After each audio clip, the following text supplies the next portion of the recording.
Hello बच्चों, कैसे हैं आप लोग। तो बच्चों, आज हम लोग जो है क्लास एट्थ के लिए एक नई सीरीज शुरू करने जा रहे हैं मैथमेटिक्स के लिए, और जिसमें एनसीईआरटी बेस्ड है का सिलेबस, रेशनल नंबर है।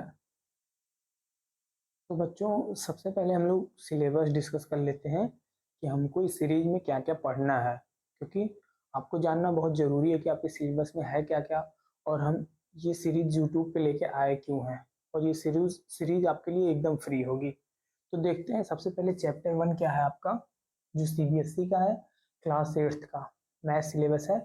और लगभग सेम टू सेम सारे टॉपिक्स आईसीएसई बोर्ड्स के लिए भी सेम है ये मैथ्स के। तो चैप्टर 1 जो है आपका, वो क्या है, रेशनल नंबर्स पहला चैप्टर है। इसमें हम लोग क्या पढ़ेंगे, रेशनल नंबर के बारे में पढ़ेंगे, उनकी प्रॉपर्टीज पढ़ेंगे, कौन कौन से नंबर होते हैं और क्या क्या प्रॉपर्टीज फॉर्म करते हैं रेशनल नंबर्स। और दूसरा चैप्टर है आपका एक्सपोनेंट्स एंड पावर्स। एक्सपोनेंट्स क्या होते हैं देखेंगे हम लोग इस चैप्टर में। चैप्टर 2 है आपका एक्सपोनेंट्स। इसमें हम लोग देखेंगे कि पावर लगाने पे नंबर के साथ क्या होता है। उसमें स्क्वायर्स देखेंगे, क्यूब्स देखेंगे, और एनएस पावर देखेंगे, और भी जो है क्यूब रूट।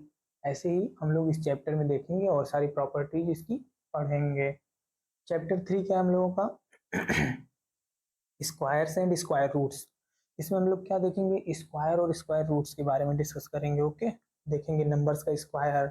आप लोगों को मैं 30 तक स्क्वायर याद करने की ट्रिक बताऊंगा, और फिर क्या बताऊंगा, स्क्वायर रूट निकालने की ट्रिक बताऊंगा, कैसे निकलते हैं, कब स्क्वायर रूट बनता है, क्या प्रॉपर्टीज होती हैं यूनिट डिजिट की, कौन सा नंबर इस परफेक्ट स्क्वायर होगा, कौन सा नहीं होगा, सारी चीजें हम लोग डिस्कस करेंगे। चैप्टर 4 क्या है हम लोगों का, cube and cube roots. Similar, हम लोग इसमें क्या करेंगे, क्यूब निकालना सीखेंगे किसी नंबर का। फिर क्या करेंगे, उसका 1/3 पावर 1/3 उसको क्या बोलते हैं, क्यूब रूट्स। किसी भी नंबर की पावर 1/3 लगाते हैं तो उसको क्या बोलते हैं, क्यूब रूट्स। ओके। चैप्टर 5 आपका क्या है, प्लेइंग विद नंबर। इसमें हम लोग क्या देखेंगे, नंबर्स के साथ प्ले करेंगे, उसकी प्रॉपर्टीज देखेंगे, क्या क्या प्रॉपर्टीज है नंबर की, और क्या क्या चीजें हम लोग नंबर के साथ कर सकते हैं, और कैसे आपको मजा आएगा नंबर्स के साथ खेलने में, वो सब चीजें हम लोग देखने वाले हैं। चैप्टर 6 आपका क्या हो गया, अलजेब्राइक एक्सप्रेशन एंड आइडेंटिटीज। हम लोग इसमें क्या देखेंगे, कोई भी एक्सप्रेशन है वो अलजेब्राइक फॉर्म में कब होगा। इसमें हम लोग पढ़ेंगे पॉलिनोमियल के बारे में, और बहुत सारी आइडेंटिटीज देखेंगे, कब दोनों इक्वल होंगे, कब नहीं होंगे, एक्सेट्रा एक्सेट्रा। चैप्टर 7 क्या है आपका, फैक्टराइजेशन। इसमें हम लोग क्या करेंगे, जो हमारे पास अलजेब्राइक एक्सप्रेशंस होंगे उसको हम लोग दो पार्ट में ब्रेक करेंगे, कि दोनों का जो प्रोडक्ट है वो मल्टीप्लीकेशन में आ जाए उस अलजेब्राइक एक्सप्रेशन के बराबर, तो उसको हम लोग क्या बोल देंगे, फैक्टराइजेशन। नाउ आपका चैप्टर 8 क्या हो जाएगा, चैप्टर 8 आपका हो जाएगा linear equation in one variable. Linear equation आपको बताऊंगा मैं इस चैप्टर में, कैसे हम लोग फॉर्म करते हैं, कोई कंडीशन दी हुई है तो उससे हम लोग कैसे लीनियर इक्वेशन बनाएंगे, और फिर उसके बाद वैल्यू होगी, एक्स में होगी, वाई में होगी, दोनों को मिला के हम लोग एक इक्वेशन फॉर्म करेंगे और उस पे बेस्ड क्वेश्चंस करेंगे ढेर सारे। चैप्टर 9 आपका, चैप्टर 9 है कंपेयरिंग क्वांटिटीज। इस चैप्टर में बहुत ही इंटरेस्टिंग चैप्टर है ये। इसमें हम लोग दो क्वांटिटीज को कंपेयर करना सीखेंगे। हमारा चैप्टर 10 जो होगा, या बोल दें चैप्टर 10, वो होगा डायरेक्ट एंड इनवर्स प्रॉपर्टीज। हम लोग जो इनवर्स की प्रॉपर्टीज होती हैं नंबर्स की, उसको देखने वाले हैं इस चैप्टर में। ओके। चैप्टर 11 आपका क्या होगा, अंडरस्टैंडिंग क्वाड्रिलेटरल्स। अब देखो हम लोग ज्योमेट्री में आ गए हैं। अब आपको जो 11 चैप्टर से आपकी ज्योमेट्री स्टार्ट हो जाती है। आपने क्लास 7th में पढ़ा होगा ट्राइंगल के बारे में, और भी कुछ शेप्स पढ़े होंगे, हेक्सागोनल शेप, एक्सेट्रा एक्सेट्रा। और इसमें हम लोग डिटेल में पढ़ेंगे क्वाड्रिलेटरल के बारे में। क्वाड्रिलेटरल क्या होता है, चार साइड होती हैं, और एक क्या होता है, क्लोज शेप होता है, four side with four side, तो उसको क्या बोलते हैं, क्वाड्रिलेटरल। नाउ बाकी जगह नहीं थी तो यहाँ पे देखिए आप, चैप्टर 12 जो आपका है वो क्या है, विजुअलाइजिंग सॉलिड शेप। अभी तक हम लोगों ने क्या था, 2D में हम शेप देख रहे थे। 2D की शेप्स क्या क्या है, ट्राइंगल हुआ आपका, क्वाड्रिलेटरल हुआ, वो सारे फिगर्स जो आप 2D में बना रहे थे कॉपी पेपर में, वो सब हम लोग देखे थे। अब हम लोग क्या करेंगे, 3D शेप्स के बारे में देखेंगे। 3D शेप्स क्या क्या होती हैं, जैसे आप अपने आसपास देखो, क्या हुआ, कोई भी चीज मैच बॉक्स हो गई, वो 3D शेप है। रूबिक क्यूब हो गई, पजल जो सॉल्व करते हैं हम लोग क्यूबिक, वो क्या हो गया, 3D शेप हो गया। आपके घर में सिलेंडर है, गैस का सिलेंडर है, वो कौन सा शेप है, सिलेंड्रिकल शेप है। कोई भी चीज, आपकी बुक क्या हो गई, वो क्यूबॉइड है, एक्सेट्रा एक्सेट्रा। तो हम 3D फिगर्स देखने वाले हैं। चैप्टर 13, चैप्टर 13 आपका क्या हो गया, कंस्ट्रक्शंस। इसमें हम लोग क्या करेंगे, डिफरेंट डिफरेंट शेप की जो आपकी शेप्स होंगी उनको हम लोग कंस्ट्रक्ट करेंगे और देखेंगे कि कौन सा 3D फिगर और कैसे क्या फॉर्म हो रहा है। चैप्टर 14 है आपका पेरीमीटर एंड एरिया। इसमें हम लोग क्या देखेंगे, जो हमारी 2D 3D जितनी भी हमारी शेप्स हैं जो आपके सिलेबस में है, ट्रायंगल हो गया, क्वाड्रिलेटरल हो गया, और भी बहुत सारे शेप्स है, पिरामिड हो गया, सिलेंडर हो गया, और क्या है, और ऐसे ही ढेर सारी शेप्स हैं। उन सब के बारे में हम लोग क्या देख, उनका पेरीमीटर और एरिया फाइंड करना आपको बताऊंगा कैसे होता है। नाउ सरफेस एरिया, उसके बाद हम लोग क्या देखेंगे, जो आपका चैप्टर है 15, उसमें हम लोग क्या देखेंगे, सरफेस एरिया एंड वॉल्यूम। और आपके 2 चैप्टर और बच रहे हैं, कौन कौन से, 15 चैप्टर तक हुआ था आपका, 2 चैप्टर और है। जो आपका 16 चैप्टर है वो है डेटा हैंडलिंग, बहुत ही इंपॉर्टेंट चैप्टर है ये। इसमें हम लोग क्या सीखेंगे, किसी भी डेटा को हैंडल करना। कोई भी आजकल जो भी टेक्नोलॉजी है सारी डेटा बेस्ड है। तो हम लोग क्या करेंगे, जैसे आप कोई भी वर्क करते हो या एक्सपेरिमेंट करते हो तो उसमें आपके सामने क्या निकल के आता है, ऑब्जर्वेशन करते हो तो डाटा आता है। आप उस डेटा को क्या करते हो, रिसर्च करते हो, और फिर एक क्या देते हो, कंक्लूजन देते हो उसके बेस्ड पे। तो data is very important for mathematics और आइदर एनी सब्जेक्ट। किसी भी सब्जेक्ट के लिए डाटा बहुत ही इंपॉर्टेंट है। तो हम लोग इसमें क्या करेंगे, डाटा हैंडल करना सीखेंगे कि कौन सा है मीन, मीडियन, मॉड। तो इसका थोड़ा सा स्टेटिस्टिक्स पोर्शन भी है, इसको क्या बोलते हैं, स्टेटिस्टिक्स। इसमें हम लोग किसके बारे में देखेंगे, इसमें हम लोग सीखेंगे मीन क्या होता है, मीडियन, मॉड क्या होता है, बहुत सारी चीजें हम लोग सीखने वाले हैं इसमें। और उसके बाद आपका इसके बाद जो नेक्स्ट चैप्टर है वो इंट्रोडक्शन टू ग्राफ्स। सबसे जो आपका 17 चैप्टर है वो है इंट्रोडक्शन टू ग्राफ्स।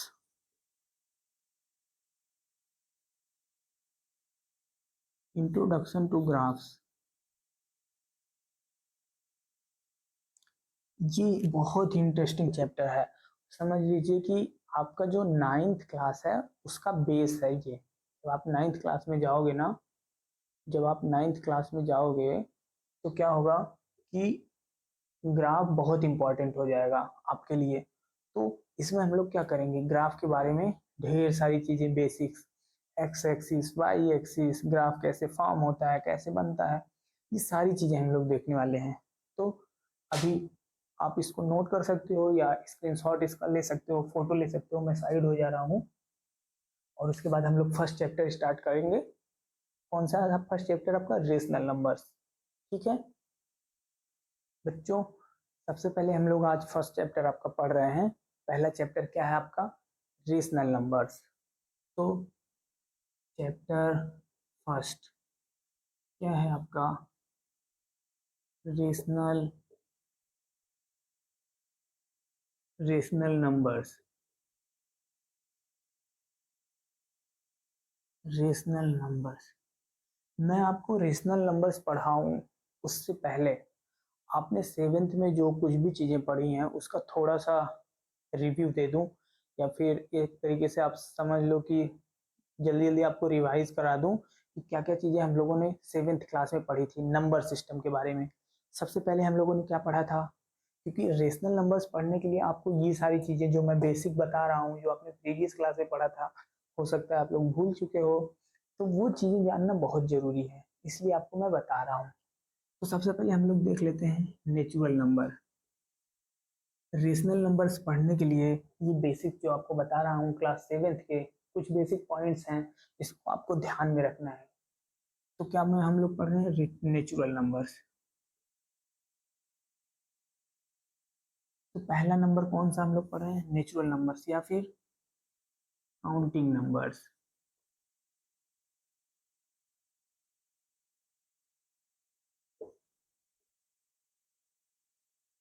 देखो बच्चों, नेचुरल नंबर्स या काउंटिंग नंबर्स, इसके नाम से ही क्लियर है। तो कौन से नंबर? Counting number. इससे हम लोग क्या कर रहे हैं? काउंटिंग करते हैं। वो नंबर जिससे हम लोग काउंटिंग करते हैं, जैसे आपके पास मान लो घर पे कोई भी सामान है, तो आप कैसे काउंटिंग करते हो? 1 2 कहाँ से स्टार्ट करते हो? 1 से ना। अगर आपके पास कोई भी चीज है तो वो तो या तो 1 होगी, 2 होगी, 3। ऐसा थोड़ी ना है कि वो माइनस में या कुछ समथिंग ऐसा होने लगेगा। कोई भी चीज होगी आपके पास, if you have anything then it will be in a counting numbers. Means वो तो या तो 1 होगी या 2 होगी या 3 होगी, एक्सेट्रा एक्सेट्रा, ऐसे ही आगे बढ़ती चली जाएगी। तो नेचुरल नंबर्स, सिंस इसका नाम देखो n से है ना, तो इसको कैसे डिनोट करते हैं? n से। ऐसे डिनोट करते हैं, ऐसे ये सिंबल बना देते हैं, या फिर आप सिंपली ऐसे भी लिख सकते हो। ओके, कोई दिक्कत नहीं है। और इसको समझ लो, ये जो ब्रैकेट है ना, करली ब्रैकेट, एक करली ब्रैकेट क्या दिखाता है? किसी भी नंबर के कलेक्शन को दिखाता है, बस। आप ऐसे समझ लो, जैसे आपकी फैमिली है ना, आपकी फैमिली में जितने भी मेंबर होंगे, उसको मैं एक ऐसे करली ब्रैकेट में रख के कॉमा लगा लगा के लिख दूं, मीन्स सब सारे मेंबर्स का, आपकी फैमिली में जितने भी मेंबर्स हैं सबका कलेक्शन मैंने ले लिया। ओके, नाउ देखो, तो बताओ नेचुरल नंबर्स में कौन कौन आ रहा है? आप किसी चीज की काउंटिंग कैसे करते हो? आपके पास कोई नंबर या तो 1 होगा, या फिर 2 होगा, या फिर 3 होगा, या फिर 4 होगा, या फिर 5 होगा, या फिर 6 होगा, और ऐसे आगे कहाँ तक चला जाएगा? तो इधर ब्रैकेट क्लोज कर देना है। ओके बच्चों, समझ में आई ये बात आपको? क्या है ये करली ब्रैकेट मैंने क्यों लगाया? इसके कलेक्शन को दिखाने के लिए, जो नेचुरल नंबर का कलेक्शन था उसको दिखाने के लिए मैंने इन सारी चीजों को पकड़ के एक करली ब्रैकेट में रख दिया। और करली ब्रैकेट क्या दिखा रहा है? इनका कलेक्शन दिखा रहा है। आप ऐसे समझ लो, मान लो आपकी फैमिली में 5 मेंबर्स हैं, तो हम क्या करेंगे? 5 मेंबर्स को पकड़ेंगे और उनको एक कलेक्शन में अगर रखना होगा तो उनको पकड़ के एक जगह पे रख देंगे। ऐसे ही नंबर्स है, ये भी तो एक फैमिली है ना। तो ये जो फैमिली है नंबर्स की, इसको हम लोगों ने कहाँ पे रख दिया? एक जगह रख दिया, और क्या लगा दिया? करली ब्रैकेट। तो ये किस नंबर का बन गया कलेक्शन? ये बन गया नेचुरल नंबर्स का। ओके, अब देखो, ये तो हो गया नेचुरल नंबर, लेकिन अभी हमें एक और नंबर्स की जरूरत पड़ती है जो कि बहुत ही सिग्निफिकेंट नंबर है। और वो नंबर कौन सा है? That is called zero. तो अगर हम उस नंबर्स को क्या बोलते हैं? अच्छा देखना, इस नंबर्स में हम लोग क्या करें? अगर जीरो को भी पकड़ के ले आगे रख दें इस कलेक्शन में, तो वो नंबर क्या हो जाएगा? Whole number. मीन्स जो होल नंबर है वो क्या है? नेचुरल नंबर के कलेक्शन में जीरो को भी रख दो आप, तो वो कौन सा नंबर बन जाएगा? Whole number. और होल नंबर को कैसे दिखाएंगे? डब्ल्यू से, क्योंकि डब्ल्यू से स्टार्ट हो रहा है होल नंबर। ये जो साइन है मीन्स इक्विवेलेंट, या फिर ऐसे समझ सकते हो आप इसको। होल नंबर को कैसे दिखाएंगे? डब्ल्यू से। तो बताओ, नेचुरल नंबर का जो कलेक्शन था, इसमें हमने किसको और रख दिया? जीरो को। अब हमने अगर इसमें जीरो को रख दिया तो बताओ, जीरो तो ऐड हो गया, बाकी नेचुरल नंबर ही है। तो 1 2 3 4 5, समझ में आया? ये हो गया होल नंबर। अब देखो, अब आप बोलोगे अरे वाह गुरुजी, ये तो आपने लिख दिया, और माइनस का क्या? तो माइनस के लिए भी हमारे पास सोल्यूशन है, उसको भी एक अलग सेट में रखेंगे, और उसको क्या नाम देंगे? इंटीजर्स का। तो इसको मैं रफ कर देता हूँ। तो देखो बच्चों, हम लोगों ने अभी तक क्या क्या सीख लिया? हम लोगों ने देख लिया नेचुरल नंबर, और इसमें जीरो ऐड कर दिया तो वो क्या बन गया? Whole number. लेकिन अब हमें ऐसे भी नंबर्स की जरूरत पड़ेगी जो निगेटिव हों। तो निगेटिव होने के लिए फिर हमको क्या करना पड़ेगा? जो नेचुरल नंबर का कलेक्शन था उसमें चीजों को और क्या करना पड़ेगा? ऐड करना पड़ेगा, या आप ऐसा बोल सकते हो यूनियन करना पड़ेगा। मीन्स वो जो कलेक्शन था नेचुरल नंबर्स का, उसमें और चीजें ले आके रखो आप, तो वो सेट और क्या हो जाएगा? बड़ा हो जाएगा वो सेट, ऐसे समझ सकते हो आप। और उस सेट को क्या बोलते हैं हम लोग? इंटीजर। जो इंटीजर का सेट होगा उसको हम लोग किससे दिखाएंगे? आई से दिखाएंगे, या फिर जेड से दिखाएंगे। क्यों दिखाएंगे जेड से? क्योंकि इसका लैटिन में नाम होता है जेलॉन। इसलिए इसको जेड से भी डिनोट करते हैं। ओके, तो इसमें क्या हो जाएंगे, इंटीजर मीन्स क्या होता है, कोई भी चीज पूरी होगी, हिंदी में इसको क्या बोलते हैं, हिंदी में इसको बोलते हैं पूर्णांक, हिंदी में इसको पूर्णांक बोलते हैं। और रेशनल नंबर को क्या बोलते हैं, रेशनल नंबर को हिंदी में क्या बोलते हैं, रेशनल नंबर जो मैंने बताया, रेशनल नंबर इसको क्या बोलते हैं हिंदी में, परिमेय संख्या। क्योंकि ये बाइलिंगुअल है, इसको कोई भी बच्चा जो हिंदी मीडियम का है वो भी देख सकता है, और सीबीएसई का हो या आईसीएसई का हो, कोई भी देख सकता है, तो दिक्कत नहीं है। परिमेय संख्या, रेशनल नंबर को बोलेंगे, नेचुरल नंबर को क्या बोलेंगे, नेचुरल नंबर, नेचुरल नंबर को क्या बोलेंगे, नेचुरल नंबर को बोलेंगे प्राकृतिक संख्या। नाम से ही पता है ना, नेचर, नेचर मीन्स क्या होता है, प्रकृति, प्राकृतिक संख्या। ओके, डरने की बात नहीं है, सबको समझ में आएगा, जो हिंदी मीडियम के उनको भी समझ में आएगा। तो क्या हो गया, इंटीजर, इंटीजर को क्या बोलेंगे हिंदी में, पूर्णांक। दिखाएंगे किससे, आई से या जेड से। तो इसमें कौन कौन से नंबर होंगे, देखो इसमें माइनस वाले भी नंबर होंगे, तो आपको तो पता है ना, नंबर्स कितने होते हैं, इन्फिनिटी होते हैं। अगर आपका ये हैंड है, आप कहाँ खड़े हो, जीरो पे खड़े हो, तो आप क्या, ये जो राइट हैंड है, उल्टा देख रहे होगे तो आपका लेफ्ट हैंड होगा वो, ये मेरा राइट हैंड है। तो मेरे इधर भी नंबर्स होंगे, मेरे इधर भी नंबर्स होंगे, और मैं कहाँ खड़ा हूँ, जीरो पे। तो मेरा जो राइट हैंड होगा, इस साइड प्लस वाले नंबर बढ़ेंगे, कहाँ तक बढ़ते बढ़ते जाएंगे, इनफाइनाइट तक। मेरा जो लेफ्ट हैंड होगा, इधर भी नंबर क्या होंगे, जितने बड़े होंगे, आपको पता है ना, निगेटिव में जो क्वांटिटी जितनी बड़ी होती है वो उतनी छोटी होती है। मीन्स ऐसे समझो आप, निगेटिव में अगर कोई 10 रुपए उधार लिया है किसी से, या फिर कोई 20 रुपए उधार लिया है, तो कौन ज्यादा बड़ा है, जो 10 रुपए उधार लिया है। तो इसलिए जो क्वांटिटी निगेटिव में जितनी बड़ी होगी वो उतनी ही छोटी होगी। ओके, गॉट इट, ठीक है। तो ये वाला मेरा पोर्शन जो लेफ्ट हैंड है वो क्या हो गया, वो निगेटिव हो गया। तो निगेटिव दूर तक चला जाएगा, सबसे छोटा नंबर कौन सा हो जाएगा, माइनस इन्फिनिटी। तो ये आपका लेफ्ट है, हम लोग लेफ्ट से आ रहे हैं माइनस इन्फिनिटी से, -2, -1, 0, 1, 2, 3, 4, 5, ऐसे कहाँ तक चला जाएगा, इन्फिनिटी तक। मीन्स इसके इधर भी ऐसा मत सोचना नंबर खत्म हो गए, इसके इधर भी नंबर्स हैं, -3 एंड सो ऑन। और सारे पूरे पूरे नंबर हैं इसमें, 1 है पूरा 1, 2 है, 3 है, 4 है, वनली वही नंबर हैं जो जो लिखे हैं। ऐसा मत समझना उसके बीच के कोई नंबर है, इस ब्रैकेट में कोई भी नंबर लिखा जाता है तो वनली वो जो नंबर होता है वो वही नंबर होता है बस, जो सेट में शामिल होता है, और कोई भी अदर नंबर्स नहीं, जो इसमें है वही नंबर आपको कलेक्शन में शामिल करना है। ठीक है, ये आपका हो गया जेड। ओके, अब देखो, अब अब हमें किस और नंबर्स की जरूरत पड़ेगी, किस टाइप के नंबर्स की, जो फ्रैक्शन होंगे, और उन्हीं फ्रैक्शंस नंबर्स के लिए कौन है, रेशनल नंबर। तो देखते हैं हम लोग रेशनल नंबर किस फॉर्म के। देखो, अब बताओ, हम लोगों ने एन पढ़ लिया, हम लोगों ने डब्ल्यू पढ़ लिया, हम लोगों ने जेड पढ़ लिया। अब किसकी बारी है, हम लोग रेशनल नंबर क्यों पढ़ रहे हैं, इसलिए पढ़ रहे हैं क्योंकि भैया ये जो इंटीजर इंटीजर है इनके बीच में भी तो नंबर होंगे, जैसे 1 है, 2 है, तो 1 और 2 के बीच में क्या होगा, 1.5 होगा, 1.1 होगा, 1.2 होगा, और क्या होगा, 1.7 होगा।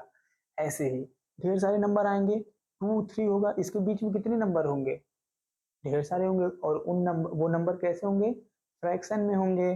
तो फ्रैक्शन में होंगे तो उन नंबर्स को क्या बोलेंगे हम लोग, रेशनल नंबर। इसीलिए रेशनल नंबर डेफिनेशन बता रहा हूँ आपको। ओके, तो अब हम लोग देखते हैं रेशनल नंबर की डेफिनेशन।